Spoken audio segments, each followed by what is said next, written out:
Prologue. The sky was his battlefield. The wind over northern France screamed through the cockpit as Captain James "Hawk" Harland gripped the control stick of his Spitfire. It was 1944, and the world was on fire. Harland had already cheated death 6 times. His squadron called him the Ghost Pilot, not because he was invisible, but because he refused to stay dead.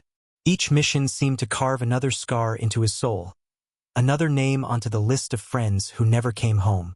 Yet there he was again, soaring into the sun, engine roaring, heart steady.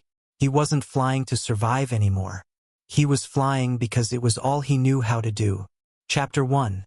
The First Fall, North Africa, 1941. The desert shimmered like a furnace. 23-year-old James Harland was barely out of flight school when his Hurricane fighter was hit over Tobruk. He'd been chasing a formation of German Stukas when tracer rounds ripped through his right wing. The controls went dead. The engine coughed, sputtered, and burst into flame. He bailed out, parachuting into the blazing heat of the Sahara. For 3 days he wandered with no food and barely any water, until a group of British soldiers from the 8th Army found him delirious and sunburned. When he woke up in a field hospital, a nurse smiled and said, "Welcome back, flyboy. The desert tried to take you, but you're too stubborn." He grinned weakly. "Ma'am, you'll have to tell the desert to try harder." 2 weeks later, he was back in the air. Chapter 2.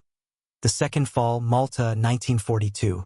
Malta was a fortress island, a speck of rock hammered daily by the Luftwaffe.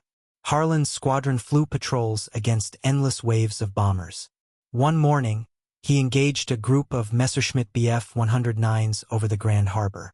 He downed one but didn't see the other swooping from above. A burst of cannon fire tore through his fuselage, the cockpit filled with smoke and fire. He ditched the burning plane into the Mediterranean, barely managing to unbuckle his harness underwater. He surfaced gasping, surrounded by burning debris. For 2 hours he drifted, until a Maltese fisherman pulled him aboard, whispering, "Il pilota inglese," the English pilot. When the island defenders learned he had survived, the men of his squadron painted a ghostly white falcon on his next plane's nose. "Lucky 7, one of them said. "You're blessed, mate." Harland only smiled. Or cursed. Chapter 3. The Third Fall, Sicily, 1943. By now, Harland was a veteran. He had 16 confirmed kills, a face weathered by sun and fear, and eyes that saw too much.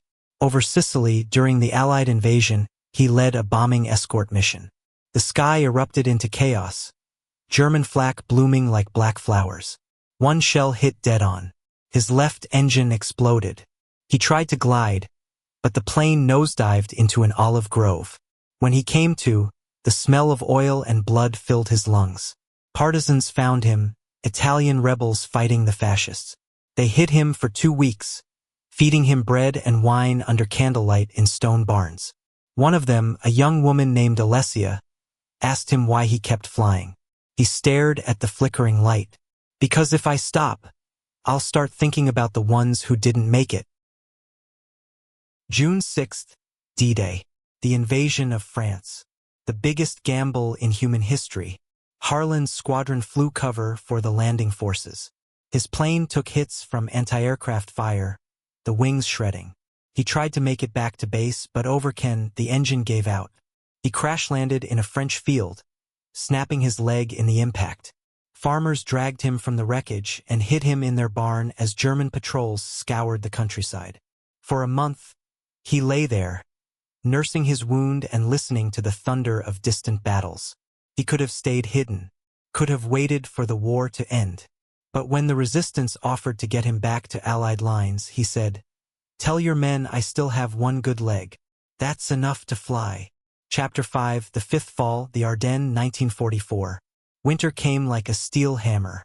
The Battle of the Bulge turned the forests of Belgium into hell. Harland flew missions in blizzards so thick he could barely see his own wings. During one flight, enemy flak struck again. He ejected, crashing through pine branches and landing in snow up to his chest. He crawled through the frozen woods, frostbite gnawing at his fingers, until American troops found him half-conscious beside a burned-out tank. In the hospital, the doctor told him, "You've been shot down 5 times. That's 5 more than most men get." Harland smiled faintly. "Guess I'm saving up for 7. Chapter 6. The Sixth Fall over Germany, 1945. By the time Allied forces crossed the Rhine, Harland was a legend. Pilots whispered his name in the mess halls. Some said he had a guardian angel. Others said he made a deal with the devil. Over Berlin, on what was supposed to be his final mission, his squadron intercepted a desperate group of German fighters. He shot down 2 before a 20mm shell exploded behind his seat. The plane spiraled, flames licking at his uniform. He bailed out again, tumbling through the smoke and chaos of a dying war. Captured by German soldiers, he spent 2. Chapter 7. The Seventh Fall, Korea, 1951. After the war, Harland could have retired. He was a hero, decorated and celebrated. But peace never suited him.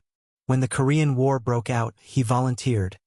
Older now, his hair silver at the temples, his reflexes slower but his courage undimmed. Flying an F-86 Sabre over the Yalu River, he encountered MiG-15s in a brutal dogfight. His jet was hit. Fire streaked across his canopy. He ejected his 7th time. The parachute opened seconds before he hit the ground. He landed in enemy territory, evading capture for 11 days, eating roots and snow. Eventually, he was rescued by American Marines. When they found him, he was grinning through a frostbitten beard. "7th time's the charm," he rasped. "Maybe I should stop tempting fate."